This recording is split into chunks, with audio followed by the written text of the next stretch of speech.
All right, so I'm going to show you how to air layer a mulberry tree. This is a Shangrala mulberry.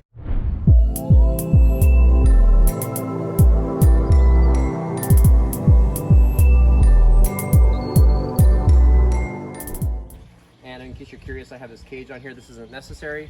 It's because of that dog right there, and he likes to nibble on everything, and I don't want him nibbling on this.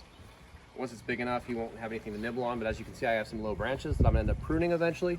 So I figured instead of just pruning them off, and you might ask, well, why don't you just try to stick those cuttings in the ground and try to root them? You'll notice that those are very thin.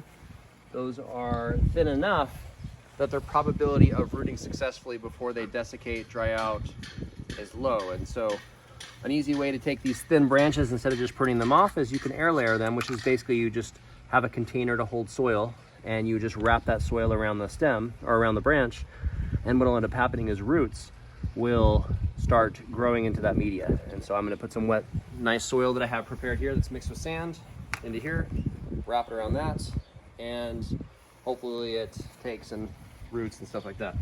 One of the first things I do is you want to take off anything that'll rot. Too much organic material is bad, and so we can just take those leaves off. We don't want to grow mold or anything.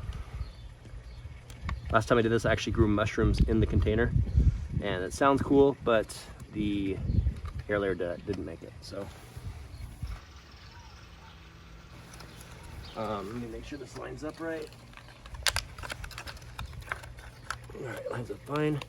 And in case you're wondering about this wire, what I'm going to do is I'm actually going to hang this up a little bit so that it does a better job at holding water in the container. So when the sprinklers come on, a little bit of water will come into here, keeping it from drying out. You could also just wrap it in saran wrap. But the problem is I'm in Arizona and it gets 120 degrees. And so if I just wrap it up, it's just going to bake the stuff that's inside of there. So by doing it this way, it allows the water to evaporate, creating a cooling trend, allowing the air layer to not to get too hot, but also allowing the sprinklers to replace the water that gets evaporated during the heat of the day. So it's almost like air conditioning for the air layer. I've tried it a few different ways, and this is the only way it works in the summer. So the other alternative is to use saran wrap and then not do this in the summer. Then I would just have to prune these off and waste them, and I want to try to root them instead. So pretty simple. Easier said than done, of course. You're going to want to add soil to the bag, and I'm trying to support the weight of this container that I'm putting soil into.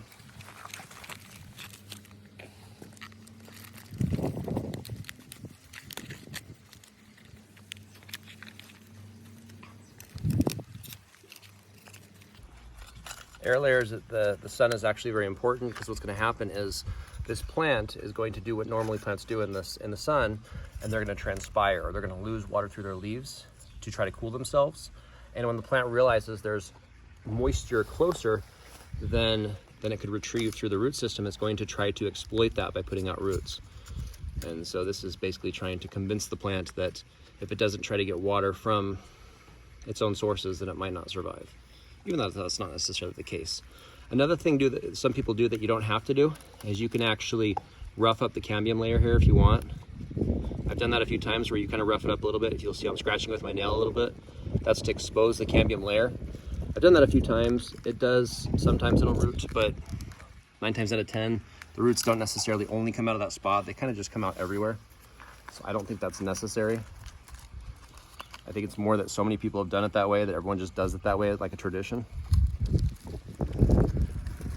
So feel free to share your comments on whether you feel like this method is necessary. If you feel like it is, go ahead and say so.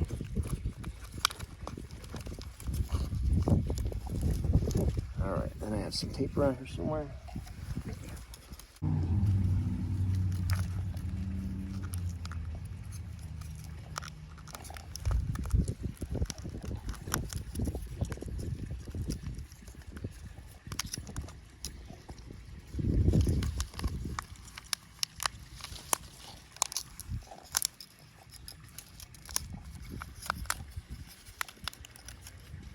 All right, you can pause it. Pushed on? This doesn't have to be perfect. You just want to keep this edge mostly closed. It's okay if a little bit of water leaks through. I like to rotate it a little bit just so that crack is facing up. So the water spends a little bit extra time in the air layer. I think some people call this a marcotte.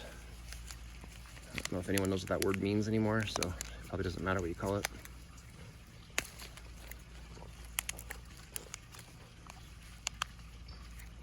All right, and so as you can see, the apical meristem right here, where the new growth is going to occur, is able to escape, which is obviously what you want because this branch is going to keep on growing into the new tree trunk. And then hopefully that'll stay suspended the way I have it.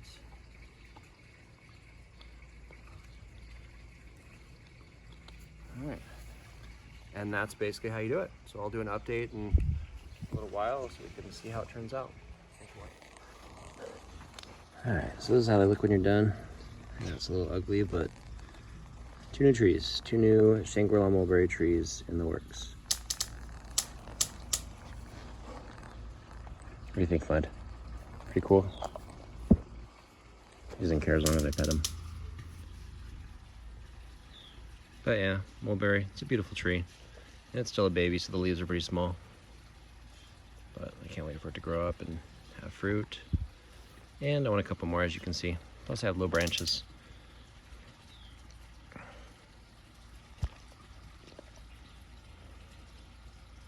And they sell pretty good, I've heard. I know I paid a decent amount for this little tree. How tall is that? 4 feet tall maybe. I think this was like 50 bucks. So I wouldn't mind growing a few of those and picking up the cost if I don't need them. But I'm thinking about putting a couple more in the yard. Anyway, thanks for watching.